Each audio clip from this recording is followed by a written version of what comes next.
अस्सलाम वालेकुम my YouTube family, क्या हाल हैं आपके? ठीक हैं? उम्मीद है कि आप सब लोग खैरियत से होंगे। तो जनाब, काफ़ी दिनों के बाद वीडियो आ रही है। वो सिर्फ इस वजह से कि ताक रातें चल रही थी और ना तो आप लोगों के पास इतना टाइम था और ना ही हमारे पास इतना टाइम था कि हम वीडियो बना सके, और ना ही आप लोगों के पास इतना टाइम था कि आप हमारी वीडियोस देख सके।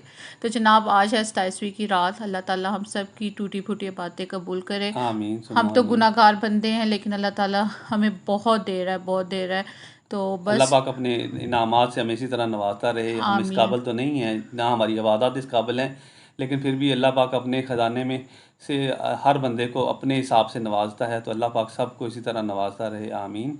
इस साल रमज़ानुल मुबारक पिछले साल से कुछ निस्बतन गर्म रहा, लेकिन फिर भी अल्लाह पाक ने हिम्मत दी और अल्हम्दुलिल्लाह अल्हम्दुलिल्लाह रोज़े बहुत अच्छे गुजर और गए। 27वीं की रात तो बहुत ठंडी ठंडी की थी थी कि बिल्कुल, बारिश हो माशा रही थी। इस्लामाबाद में बारिश हो रही थी और सारी रात मौसम बहुत। बहुत अच्छा था और हाँ, हवा ठंडी हवा चल रही थी। और ये एक निशानी भी है कि लैलतुल कदर की रात हाँ, की, वो तो कहते हैं अल्लाह लोग बेहतर के। जानता है, लेकिन फिर भी हाँ, ना एक लोगों के मुंह से हाँ जो सुनी हुई बातें हैं, कहते हैं कि जनाब जो रात ठंडी होती है ताक और रातों में वो हाँ और उसकी। नूपुर नूर वो रात थी, बाहर आप निकले तो बाहर आपको नूर फैला हुआ नज़र आ रहा था।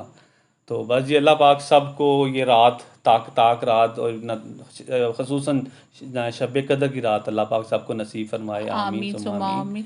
तो जनाब, थोड़ी बहुत इबादत करने के बाद मैं आ गई किचन में, और आज सहरी में जो मैंने बना रही थी ना वही, क्योंकि मौसम ठंडा था और दिल कर रहा था कि पराठा ठंडा खाने को, तो मैंने ऑमलेट बना लिया साथ अपने लिए। तो मैंने अपने और ज़मी के लिए ऑमलेट बनाया था, और हसन के लिए और उसके पापा के लिए मैंने खगीना बनाया था, क्योंकि वो लोग ऑमलेट शौक से नहीं खाते। मैं और ज़मी ऑमलेट ज़्यादा शौक से खाते हैं। साथ मैंने शामी कबाब फ्राई कर लिए और पराठे बना लिए बस। साथ लस्सी भी थी जी, हाँ, लस्सी लस्सी। तो फिर ज़रूरी है ना तहरी में। हाँ, लस्सी इधर नज़र नहीं आएगी लेकिन हमने लस्सी भी बनाई थी। क्यों, और बनाई भी मैंने कौन सी वाली लस्सी थी बताएं ज़रा। आज बादामों वाली लस्सी थी जी, बादामों वाली लस्सी, ताकि सारा दिन प्यास ना अच्छा, लगे और वैसे अब ठंडा रहे अब मौसम। थोड़ी एनर्जी कम होती जा रही है ना हाँ रोज़े बिल्कुल, रख जब कर। आपका तीसरा अच्छा स्टार्ट होता है ना, उसके बाद एनर्जी लेवल कम हो जाता है और वीकनेस थोड़ी सी फील होना शुरू हो जाती है। लेकिन अल्हम्दुलिल्लाह अल्हम्दुलिल्लाह अल्लाह पाक का बहुत करोड़ा शुक्र है कि अल्लाह पाक ने सबको हिम्मत दी और अल्हम्दुलिल्लाह सब रोज़े सबके बहुत अच्छी तरह हाँ गुजर जनाब, गए। और अगला दिन आ गया था जुम्मे का, और जुम्मतुल हाँ जी। विदा था। और क्या नाम है, ये क्लिप मैं आप लोग के साथ इसलिए शेयर कर रही हूँ कि लोग, हम आपको खाना पीना हर चीज़ दिखाते हैं, तो हम खाने पीने के अलावा इबादत भी अल्लाह ताला की करते हैं। तो फिर उस जुम्मे की नमाज़ पढ़ के और घर के थोड़े काम वाम करके, क्योंकि ईद करीब करीब है तो अब घर की सफाइयाँ वगैरह भी चल रही हैं। तो बस इतना थक गई थी ना कि मैं सो गई, और मेरी आँख खुली 6 बजे, और 6 बजे के करीब जब मेरी आँख खुली ना, तो टाइम बहुत थोड़ा रह गया हुआ था, और मैंने कोई प्लान किया भी नहीं हुआ था कि आज मैंने क्या बनाना है। तो फिर एकदम मेरे ज़हन में आया कि क्यों ना मैं फटाफट से पिज़्ज़ा बना लूँ, और क्योंकि पीटा ब्रेड घर में पड़ी हुई थी। तो तो जनाब पिज़्ज़ा बना, साथ उसके बन गए जनाब बर्गर पैटीज बड़े हुए थे और इन्होंने हाँ, बर्गर बना दिए। मैंने ये चीज़ें पड़ी हो ना घर में, तो आप आसानी से बहुत जल्दी कुछ बना सकते हो। साथ जनाब शरबत बन गया। तो जनाब, मैंने पिज़्ज़ा सॉस लगाने के बाद जो है ना उसके ऊपर चीज़ डाल दी थोड़ी थोड़ी, और फिर उसके बाद मैंने ये टॉपिंग डाली है। ये भी बाज़ार की रेडीमेड टॉपिंग पड़ी हुई है। ये मैं कभी कभी ना जो रखती हूँ कि अगर फटाफट मेरे पास कोई चीज़ ना हो ना, तो रेडीमेड टॉपिंग जो है ना वो हो, तो मैं फटाफट कोई ना कोई चीज़ इससे बना लूँ। तो मैंने इसके ऊपर ये चिकन की टॉपिंग डाल दी है, और साथ इसके बाद मैंने ग्रीन ऑलिव्स और ब्लैक ऑलिव्स डाल दिए, और साथ मैंने शिमला मिर्च प्याज डाल दिया, और उसके बाद ऑरिगानो डाला और रेड चिली डाल दी, और इसको फिर जनाब बेक होने के लिए मैंने ना फ्रिज में फ्रिज में नहीं प्री बेक्ड ओवन में रख दिया ना। रख दिया ओवन बेकन। को पहले इन्होंने 10 मिनट्स के लिए लगाया हुआ था बेक ना, प्री हीट के लिए। उसके बाद ना अब ये रख दिया, रख के इन्होंने दोबारा फिर 15 मिनट के लिए हाँ, इसे दोबारा फिर हीट पे लगा दिया अब ये है, देखे ना कि वरना अब मेरे साथ बना बना बना के ना रमज़ान में, क्योंकि अफ्तारी के टाइम ये घर पर होते थे ना, तो इनको अब सब कुछ पता चल गया हुआ है कि क्या क्या करना है और कितने कितने टाइम के लिए रखना है, कितनी टाइम के लिए प्री हीट करना है। तो अब मैंने ये, जो सही बात है ना, मैंने ये बना के ना इनको टेबल पर रख के दी आई थी, और मैंने कहा मैं किचन में, टाइम बहुत थोड़ा है तो आप इसको ज़रा बेक कर दे फटाफट। तो जनाब बाकी अगला काम फिर मैंने कर दिया कर जनाब इसको। दिया। अच्छा, वो मैंने थोड़ा सा ये था कि वैसे हमारा इतना वो होता नहीं, बाकी तो आप चीज़ें देख रहे होंगे, हमने आपको बता दिया। क्योंकि थोड़े पिछले दिनों से मैं थोड़ी सी डिप्रेस भी बहुत ज़्यादा थी, वो सिर्फ इस वजह से कि ये मैं जो जो दुआ ज़ारा का जो केस चल रहा है उसकी वजह से कि देख देख के एक माँ बाप होते हैं वो अपनी औलाद से इतनी मोहब्बत करते हैं, इतनी मोहब्बत करते हैं, और माँ बाप फिर औलाद जो है ना औलाद को पालते हैं, उसकी तमाम ज़रूरियात पूरी करते हैं, और अगर खुदा न खास्ता अगर औलाद इस तरह का करे तो माँ बाप का बेचारों का क्या हाल होता है। क्या हाल होता है। उसके बावजूद देखें उसके माँ बाप अपनी बच्ची, सही बात है, उनकी अपनी बच्ची है, वो उसको किसी हाल में छोड़ तो नहीं सकते ना उनको। और वैसे भी जो बच्ची हैं, बच्चों को क्या पता है कि दुनिया किस तरह की दुनिया है, कितनी गंदी दुनिया है। बच्चे तो उसे न समझते हैं जैसे न फिल्मों में, ड्रामों में नज़र आता है, जो उन्हें न तख़य्युलाती दुनिया नज़र आती है, लेकिन वो हकीकत में वो दुनिया उससे हज़ार दर्जे डिफरेंट है।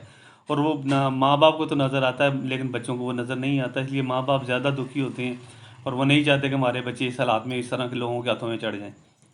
वाकई एक बच्चे की एक छोटी सी जो गलती है ना वो माँ बाप की सारी जिंदगी की जो इज्जत है मेहनत ना उस पर, हाँ, मेहनत और पानी इज्जत फेर पानी देती है, फेर रोल देते हैं। देते हैं, माँ बाप को रोल देते हैं। अब वो माँ बाप की क्या जिंदगी रह गई है।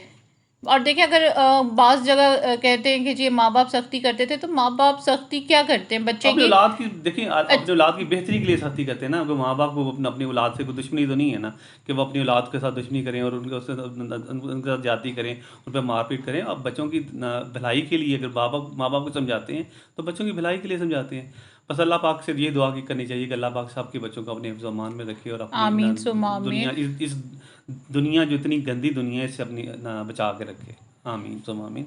अच्छा, अगर हम बच्चों को नहीं भी देते ना चीज़ें इस्तेमाल करने के लिए, तो बच्चे भी ये समझते हैं कि हमारे माँ बाप हम पर सख्ती कर रहे हैं, या हमारे माँ बाप क्या नाम है पेंडू है, या हमारे माँ बाप को ये चीज़ों का पता नहीं है। लेकिन दो हर चीज़ दो, लेकिन अपने बच्चों को, लेकिन अपने बच्चों को तरीका बताना चाहिए कि कौन सी चीज़ उनके लिए अच्छी है और कौन सी बुरी है। जी बिल्कुल। तो बस माह रमज़ान के सदक़े अल्लाह ताला तमाम सबके बच्चों को अपने हिफ्ज़ अमान में रखे, और औलाद को जो है ना हमेशा माँ बाप की आंखों का की ना ठंडक ठंडक बना रखे। के रखे। आमीन। तो बस जनाब इधर हमारी अफ्तारी भी धड़ाधड़ बनती जा रही है, और मैंने बर्गर भी बना लिया। और बर्गर के लिए जो मैंने स्पेशल सॉस बनाई थी वो तो आपने देख लिया होगा, मस्टर्ड सॉस, क्योंकि बर्गर्स में जो सबसे ज़्यादा अच्छा जो चीज़ आती है ना, टेस्ट आता है ना, वो आपके सॉस की वजह से आता है। जितनी अच्छी सॉस बनी होगी, जनाब ये बन रही है सॉस, मैं समझी सॉस बन गई हुई थी, तो इसके लिए मैंने ले ली थी मेयोनीज, और इसमें थोड़ी सी केचप डालनी, ज़्यादा केचप नहीं डालनी। और इसके बाद इसमें हम डाल देंगे मस्टर्ड पेस्ट, और क्योंकि मस्टर्ड पेस्ट थोड़ा सा ज़्यादा डालेगा क्योंकि ये हनी मस्टर्ड सॉस है। तो इसके बाद आपने 1 चम्मच भर के जो है ना इसमें शहद का डाल देना है, और थोड़ा सा लहसुन पाउडर डाल देना है, और इसमें थोड़ा सा आपने काली मिर्च डाल देनी है। और अगर इसमें आपका दिल चाहेगा, आपको ऑरिगानो पसंद है तो आप वो भी डाल दो, और फिर इसको अच्छा सा मिक्स करके अपने बर्गर के ऊपर लगा लो। और फिर मैंने सिर्फ और सिर्फ आज जो था ना बर्गर के अंदर सिर्फ प्याज रखा था और कुछ पैटीज के साथ नहीं। प्याज, हाँ खाली हाँ, प्याज बर्गर नहीं, पैटी, प्याज। बर्गर पैटी भी। प्याज और ऊपर मेरे कहने का मतलब सॉस है लगा कि हाँ दी, कि हाँ। कोई मैंने जनाब इसके अंदर Extraordinary, हाँ हाँ, चीज़ें feeling और नहीं नहीं दी, डाली हाँ। थी, सिर्फ और सिर्फ प्याज। क्योंकि ये जो है ना प्याज भी जो है ना इस सॉस के साथ ना बहुत अच्छा लगता है। देखिए बिल्कुल सिंपल था लेकिन बहुत टेस्टी बना था हाँ, बर्गर। बड़ा सा प्याज बड़ा क्रंची सा लगता है जब वो आपके मुंह में सॉस आता है ना। के हाँ, सॉस के साथ जो होते हैं ना, तो मिल जस्ट लाइक जैसे आइसबर्ग की वो क्रंच आते हैं ना, हाँ, इस तरह प्याज क्योंकि के भी देखिए वरना आइसबर्ग भी मैं बहुत ज़्यादा इस्तेमाल करती हूँ हाँ। बर्गर्स में, लेकिन आज मैंने आइसबर्ग बिल्कुल नहीं इस्तेमाल की। वैसे आपस की बात थी आइसबर्ग थी नहीं, नहीं। अगर होती तो मैंने रख देनी थी लाजमी। तो मैंने सिर्फ लेकिन वो प्याज भी सिर्फ इसीलिए होता है ना कि वो आप जब खाते हैं तो मुंह में क्रंच क्रंच की आवाज़ आती है, तो ये प्याज से भी सेम आपको वही फीलिंग्स आएंगी जो जनाब हाँ। आपको आइसबर्ग से आती हैं। तो जनाब ये थी आज हमारी सिंपल सी और लेकिन झटपट बनने वाली अफ्तारी। तो उम्मीद है कि आपको मेरी वीडियोस अच्छी लग रही होंगी। अगर आपको मेरी वीडियोस अच्छी लग रही हैं तो मेरे चैनल को सब्सक्राइब कर लेगा, लाइक कर करें, लेगा। शेयर करें और कमेंट लाजमी करें ताकि थोड़ी सी हौसला अफजाई हो जाए। तो अब जनाब हमें दें इजाज़त, अल्लाह हाफिज़। और हम कर ले अफ्तारी।